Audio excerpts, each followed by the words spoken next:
Assalamualaikum, minasang, konnichiwa. Yuk kita belajar bersama. Hai para pejuang JLPT, konnichiwa. Selamat datang kembali di seri belajar Tata Bahasa Jepang JLPTN 5 di channel Puput Sensei. Di video sebelumnya, kita sudah membahas 5 partikel dasar dalam bahasa Jepang, yaitu wa, ga, o, ni, dan de. Bagaimana? Apakah kalian masih bisa mengingatnya? Kalau kalian belum sempat menontonnya, pastikan cek dulu supaya lebih mudah untuk mengikuti materi kali ini. Kalian sadar nggak, semakin dalam kita belajar bahasa Jepang, semakin banyak partikel yang muncul dan sering bikin bingung? Pernah nggak kalian ngerasa, loh kok di kalimat ini pakai partikel ini, tapi di kalimat lain malah beda? Atau kenapa satu kata bisa pakai lebih dari satu partikel tapi artinya berubah?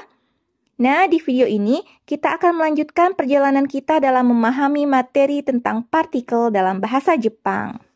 Partikel yang akan kita pelajari pada video ini adalah... Oke, langsung saja kita ke partikel yang pertama, yaitu partikel K. Fungsi partikel K adalah untuk menyatakan pilihan atau ketidakpastian. Partikel K bisa digunakan setelah kata tanya seperti nani, doko, dare untuk menunjukkan bahwa ada sesuatu, seseorang, atau suatu tempat tetapi tidak diketahui secara pasti. Pola kalimatnya, kata tanya ditambah K, kemudian ditambah kata kerja. Gunanya untuk menanyakan atau menyatakan bahwa ada sesuatu, seseorang, atau suatu tempat. Contohnya, tsukue no shita ni nanika arimasu ka?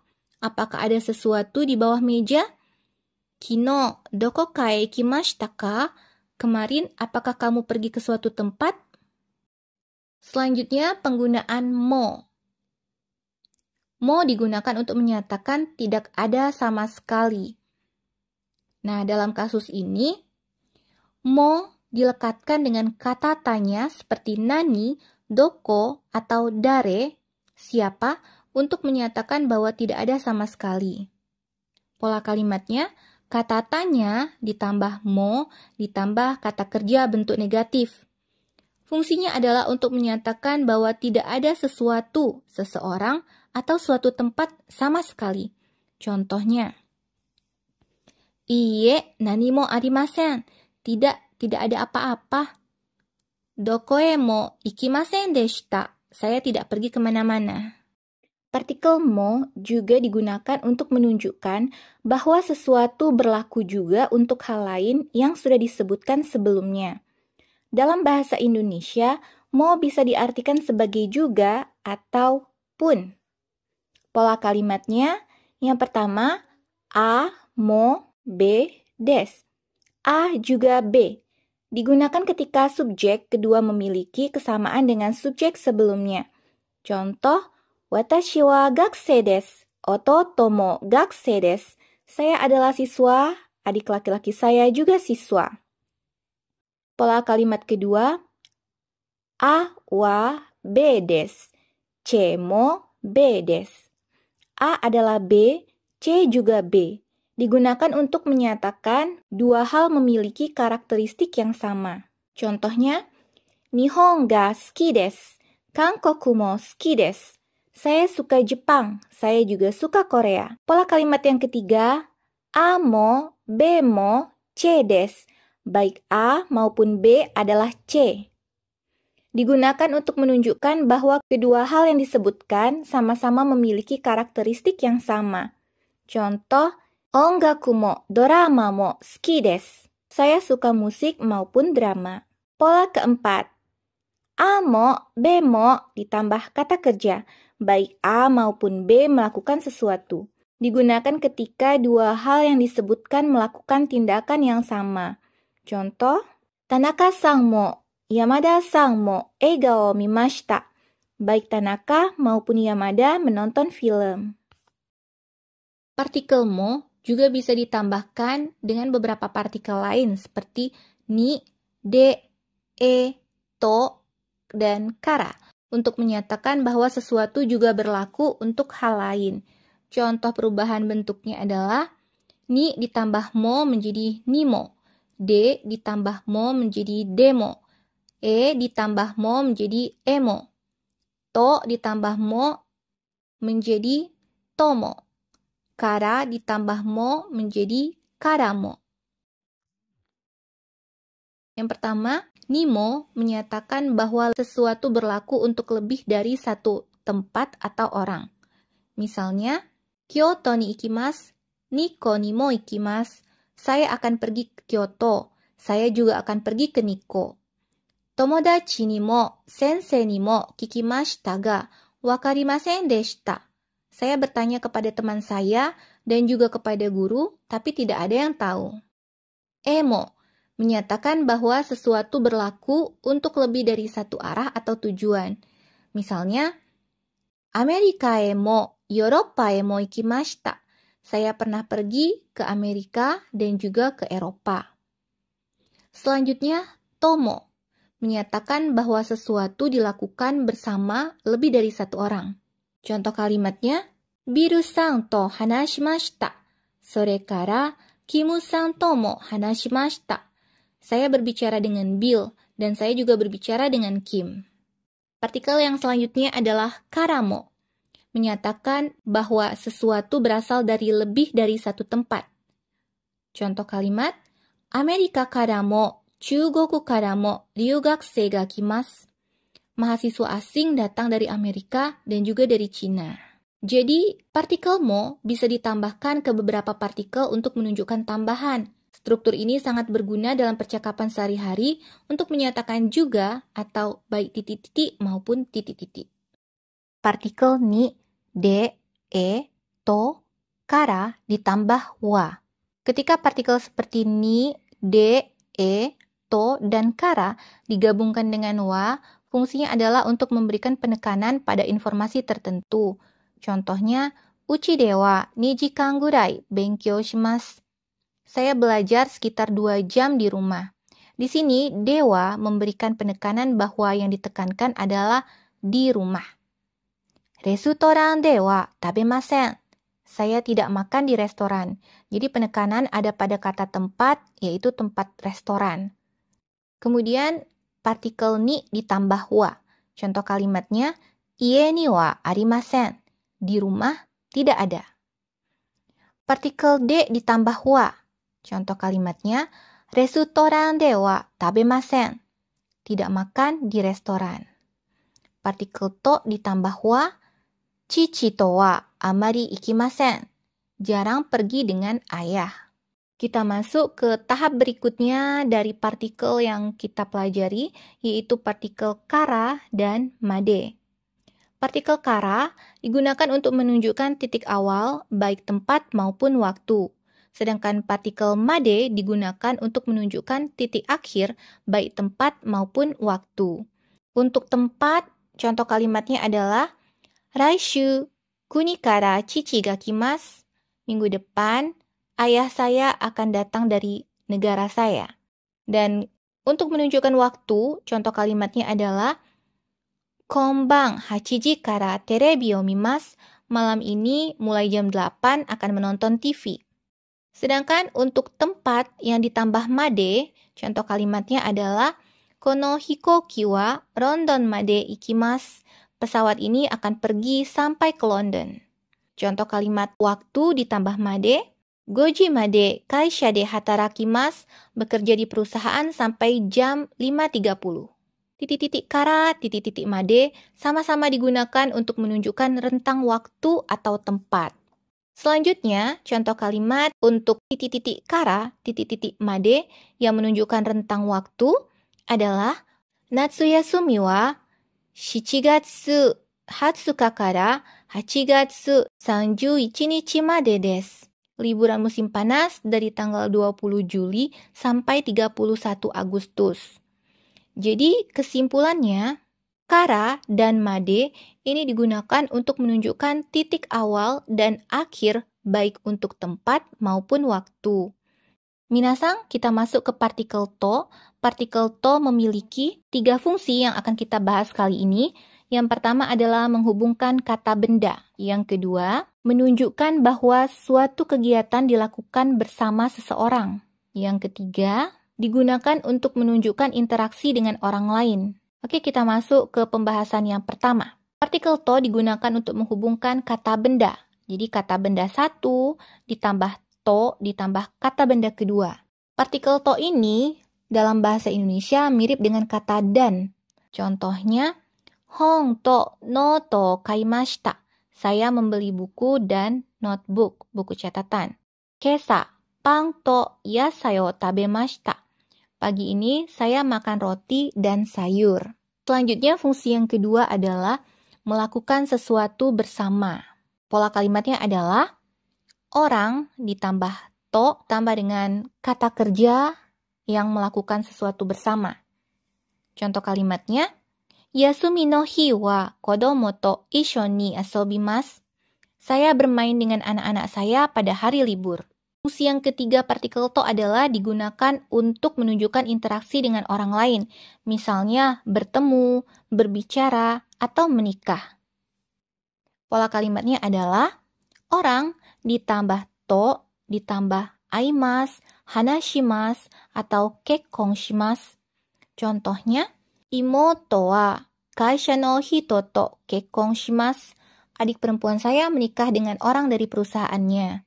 Hal yang perlu diperhatikan adalah untuk bertemu, gunakan pola orang ditambah aimasu tanpa ishoni. Jadi misalnya, tomodachi to aimasu, saya bertemu dengan teman. Ja, tsuzukimashou. Minasan ganbatte kudasai. Selanjutnya adalah partikel ya dan nado. Partikel ya dan nado sering digunakan untuk memberikan contoh dari daftar yang lebih panjang. Fungsinya ada dua. Yang pertama, untuk memberikan contoh. Yang kedua adalah menyatakan dan lain-lain.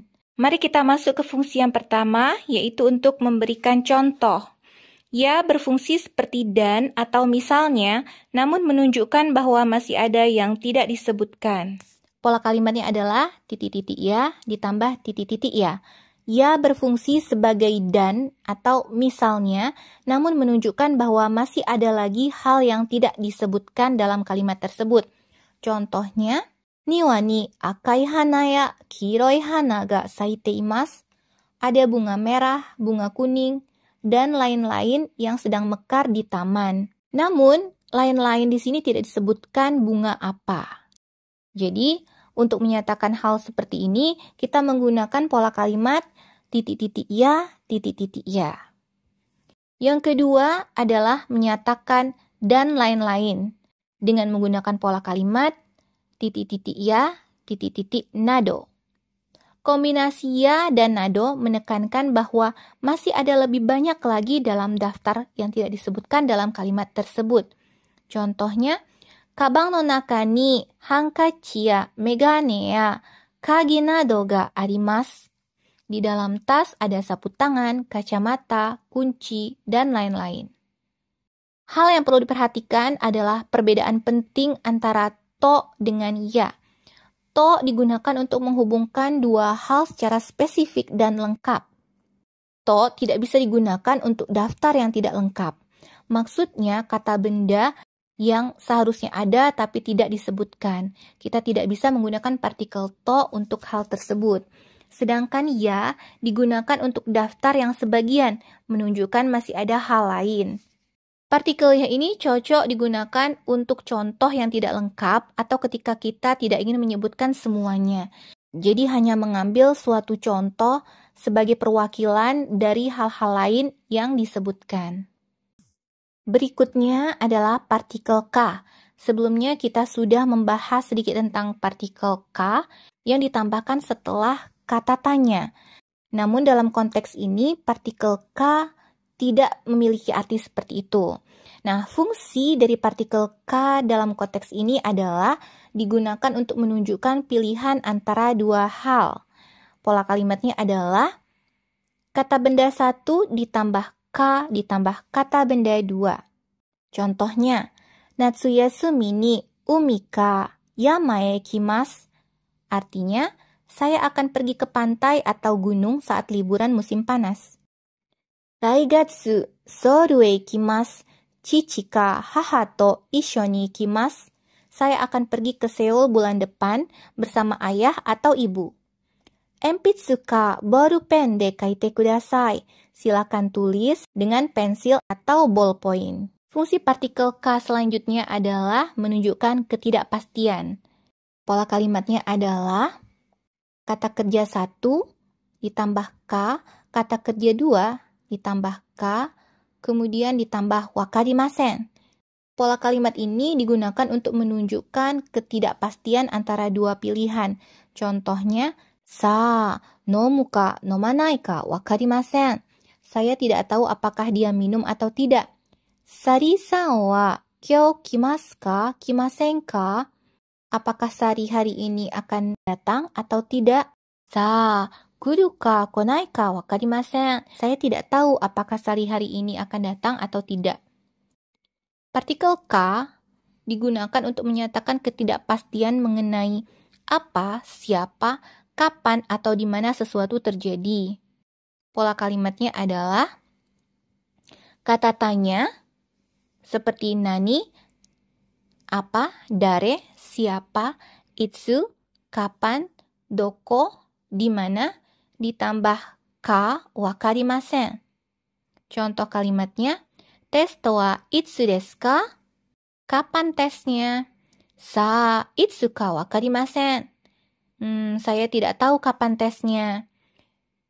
Shigoto wa nanji ni owarimasu ka? Kapan pekerjaan akan berakhir? Nanji ni owaru ka wakarimasen. Saya tidak tahu jam berapa pekerjaannya akan selesai. Minasang, soro-soro owarimasu yo. Kita sudah akan berada di akhir dari video ini. Jadi kita akan membahas partikel yang terakhir yaitu shujoushi atau partikel yang berada di akhir kalimat. Nah, yang akan kita bahas adalah partikel ne, yo, dan wa. Oke, kita uraikan satu persatu. Yang pertama, partikel ne digunakan untuk mencari konfirmasi atau persetujuan dari lawan bicara. Partikel ini menunjukkan bahwa pembicara berharap lawan bicara sependapat dengannya. Contohnya, kyou wa samui desu ne. Hari ini dingin ya. Samui desu ne. Ya, dingin. Jadi pada contoh ini, si A menggunakan ne untuk meminta persetujuan B tentang cuaca yang dingin. Selanjutnya, partikel yo. Fungsinya adalah untuk memberikan informasi baru atau menekankan sesuatu kepada lawan bicara. Partikel ini menunjukkan keyakinan atau penegasan. Contohnya, Tokyo wa totemo samui desu yo. Tokyo sangat dingin loh. Yo di sini digunakan untuk memberitahu sesuatu yang mungkin belum diketahui oleh lawan bicara atau untuk menegaskan informasi. Dalam bahasa Indonesia, partikel yo di sini juga bisa dipadankan dengan kata loh, gitu ya. Nah, selanjutnya adalah partikel wa. Partikel wa sering digunakan oleh perempuan untuk memberikan nuansa lembut atau feminin. Contohnya, ikimasu menjadi iku wa akan pergi. Ikimashita menjadi ita wa sudah pergi. Oishii desu menjadi oishii wa enak. Oishikatta desu menjadi oishikatta wa enak untuk masa lampau. Kirei desu menjadi kirei da wa cantik. Kirei deshita menjadi kirei datta wa cantik untuk yang masa lampau. Nihonjin desu, Nihonjin da wa dia orang Jepang. Nihonjin deshita, Nihonjin datta wa dia dulu orang Jepang. Nihonjin de wa nai menjadi Nihonjin janai wa dia bukan orang Jepang. Partikel wa ini juga bisa digabungkan dengan partikel ne tadi. Contohnya seperti ini. Watashi mo mita wa kirei datta wa ne. Artinya, aku juga lihat indah sekali ya. Kalimat seperti ini selalu diucapkan oleh perempuan. Penggabungan dengan partikel ne-nya tetap berfungsi untuk mencari konfirmasi. Sekian penjelasan Bumpo kali ini. Semoga minasang dapat memahami apa yang aku sampaikan. Jangan lupa like, subscribe, komen, dan nyalakan loncengnya untuk mendapatkan notifikasi video berikutnya. Ja, mata ne. Assalamualaikum warahmatullahi wabarakatuh.